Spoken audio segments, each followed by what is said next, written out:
let's get to Morocco against France. JJ, I'm coming to you first because this one obviously very close to your heart, living in France, watching French football so intensely, but also recognizing that Morocco it's unbelievable to see what's happening in the streets of Paris, around France right now, with Morocco celebrating getting to this stage. The first time an African nation has made it to a semi-final of a World Cup. They deserve to be there. They have conceded one goal. Oh, by the way, they scored that goal. It was an own goal. France have got a task at hand. This is going to be a mountain to climb, but France are absolutely a favorite going into this game, or am I wrong? No, France are absolutely favourites going into this one. You can't paint it any other way. I do hope that Morocco will have their best players or most of their best players available. Obviously, there's a bit of uncertainty about Saiss after he had to come off. There were question marks as well over the fitness of Aguerd, who picked up an injury, Mazraoui as well, who missed that quarter-final. Apologies as well. I mean, yesterday in our reaction post-match, I said that Tchouameni would be suspended. He won't, obviously, because suspensions, yellow cards existing up until the quarterfinals get wiped for these semis. So that's a boost for France. I do think it makes the task a little tougher for Morocco because this French side, we know how Deschamps is going to get them to line up, bar an unexpected injury in training. This one is... It's going to be such a fascinating encounter. I can see it being tight. I still think that France are most likely to advance, but that doesn't mean that Morocco should just go out and accept that they're going to get beaten. There's absolutely no way that they'll do that.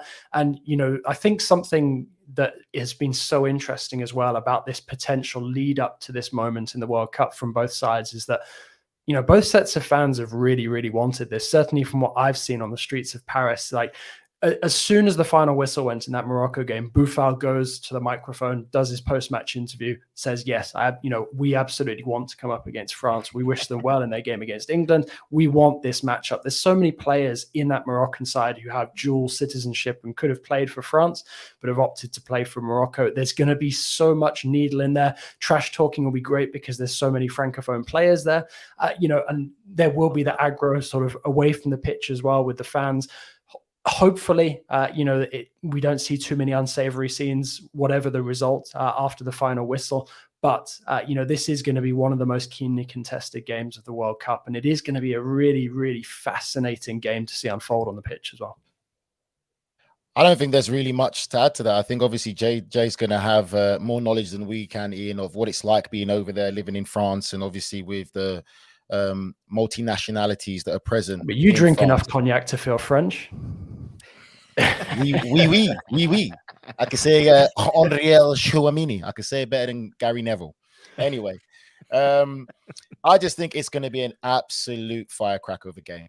And I hope, like I said, it doesn't turn ugly or the scenes go bad. When you look at it realistically, the French do have that extra bit of quality more so than Morocco. But I feel that the stars are aligning. And what I love about Morocco, I've said it many times, the way they approach this World Cup, the way they play their game is what I used to remember as a young kid watching the World Cup. So much freedom, so much unpredictability, creativity, and belief and desire. I personally feel that this could be another major upset. And I say that because I look at what France did yesterday against England. This is the first time we've seen how shaky the French look defensively. And with England, again, there comes that level of predictability because of styles and systems that we see.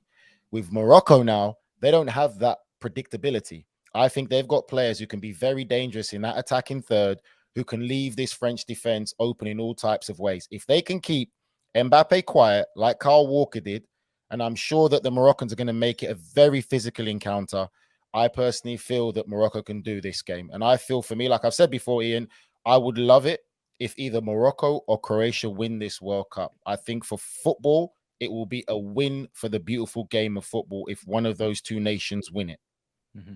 It's hard to disagree with that sentiment. You do really get the feeling that it could favor one of these underdogs. I mean, I think there's so many interesting narratives as well by the potential matchups. If it's France and Croatia, it's a rematch of the 2018 final.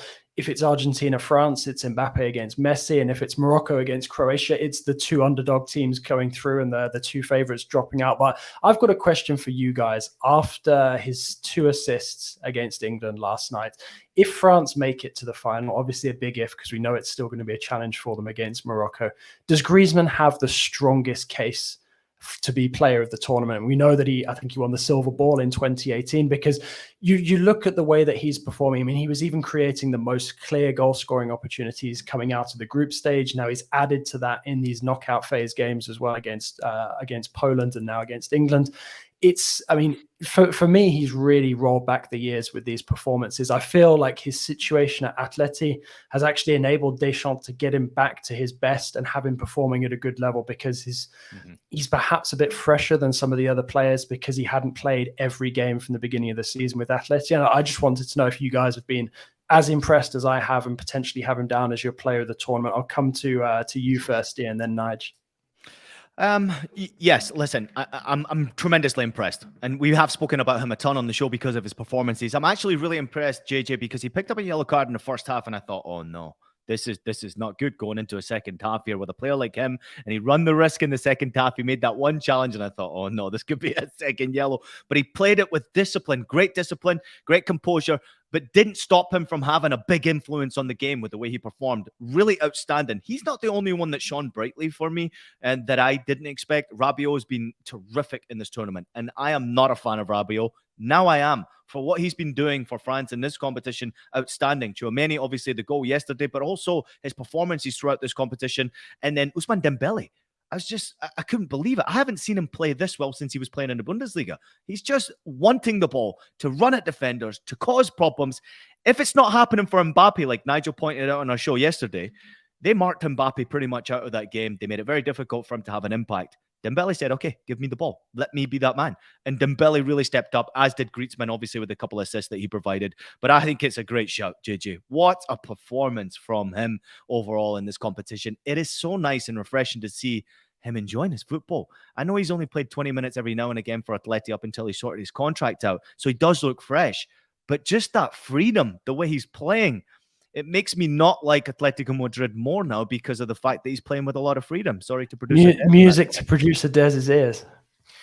Yeah, producer Dez is right. Then I guess JJ is saying that Simeone is the coach of the tournament without being at the tournament. By Griezmann's now. But anyway, for me, I think he does. Like I'm going to take it back to old school as I always do. I look at the world's best footballers of the ability that he has on the football, what he can do, and what they do in big moments. And I think for me, if we get away from the modern football game that we're in now, where it's so stats driven and it's all about goals, he definitely should be it. He's been absolutely sensational. Tchouaméni is another one who I think deserves credit. And also for me, if you look at Amrabat for Morocco, as the comments there saying, he's been absolutely sensational. I think that if we just go for the players, what they're doing, what they bring to the team, it's not always about the goal scorer. And I think that's what sadly modern football's become. And I think that you're right, JJ. I think he has a great shout if it's done for footballing reasons and actually seeing that you don't always have to be the striker that scores the goals to be a good football player. Because we grew up in those generations of, you talk about Luka Modric, what he's doing as well. He's had a sensational tournament. We talk about back in the day of the likes of Paolo Nedved, those type of players. So I think you make a great point, JJ, and I think he definitely should be up there and alongside Tchouaméni as well. I think it's been sensational. A couple of great comments coming in here. Miram saying, guys, I am Moroccan and I feel fine when you call us the underdogs. That's even funny, but I don't think Croatia is an underdog. It's the finalists from last year's World Cup, the second time for them this year. Verdan saying Croatia's best player. I mean, this is absolutely no doubt about it. Livakovic has been outstanding. If they make it to the final, he has to be in the shout, obviously winning goalkeeper, but also should be in the shout for player of the tournament as well. Griezmann is such a baller, says Rafa. And Salah Eddin says here, this is brilliant. Dembele's wife is a Moroccan. He'll be sleeping on the streets for a week if he scores against us. I absolutely love that comment. Last question from me, JJ, before we get to predictions here. So Nigel, you're not allowed to answer this one, but JJ, I just want to know your thoughts on the differences between France that we witnessed in 2018 and France that we're watching now. I'm really enjoying watching both versions. Obviously, France were very, very good all the way to winning it in 2018. But do you see any differences? And of course, let's not forget, they are missing some key players in their squad. They are missing some key players in the squad, and I think the defense in 2018 was stronger than the defense now. I still think that, you know, defense at the end of the day could be France's Achilles heel. If they concede to Morocco, which would be in keeping with their entire World Cup so far, you know, you have to assume that they'd, you know, potentially concede in the final if they manage to outscore Morocco in that semi. I think the other thing, though, that we need to point out is there's also quite a few similarities with 2018. Olivier Giroud's comments after the game were very, very telling, where he drew the parallels between that performance from France against England and the one that we saw from them against Belgium in 2018 on their way to the final. You know, I think what happened with France before the tournament, you know, we're losing so many players, key players, you know, having Benzema drop out on the eve of the World Cup kicking off, then losing Luka Hernandez, you know, during that first match against Australia. That has given, you know, Deschamps the sort of tools he needed, or the material to forge the same kind of mentality that they had in 2018 that saw them get all the way to the final and win it.